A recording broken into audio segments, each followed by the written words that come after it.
Were you working on The Last Goodbye as well? Is that how you got introduced to these guys? Or? Well, Jake and I have been working together. Actually, all of us. We've all been making films together in the same community in Atlanta for years and years. So yeah, big collective there. So yeah, that was one of the only reasons how this project could work, and it could work with 3 directors, is we had a similar dialogue and language for 10 years. Like I couldn't see doing this with 3 directors who didn't know each other and didn't have. We've all worked together for. I mean, we've all helped each other shoot each other's short films and music videos and those kind of things. And there's been sort of a dialogue, and what I like to call a nonverbal dialogue between like Roitner will put out a movie and Jake and I will kind of be like, okay, and then we'll kind of answer that in a way. Did you try and keep did you try and separate tonal elements of the film to reflect each of your separate styles, or did you try and mesh it? That happens anyway. Yeah, I don't think we didn't predetermine it. It just sort of fell. It sort of fell that way, and we got lucky, I think, with how it fell into place. Because being a horror movie, we all have a different sort of set of influences. You know what I mean? Of what horror movies and science fiction movies and thrillers and even dramas and comedies and romantic comedies that would influence this kind of film. Can people who don't know you, people who know you but weren't involved specifically with the project, can they tell which parts came from which person? I bet.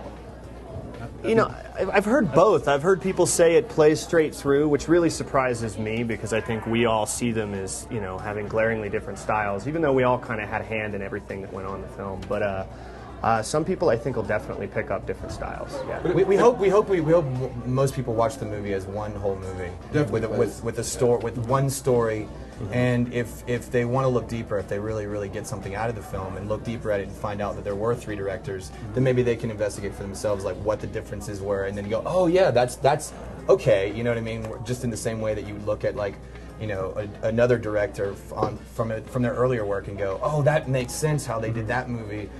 With this one, it's like, okay, there's these 3 different guys, and these all have different voice, but they're making this one story. But we all shot the movie together. So like when we weren't directing, like when I wasn't directing, I was filming his part, you know what I mean?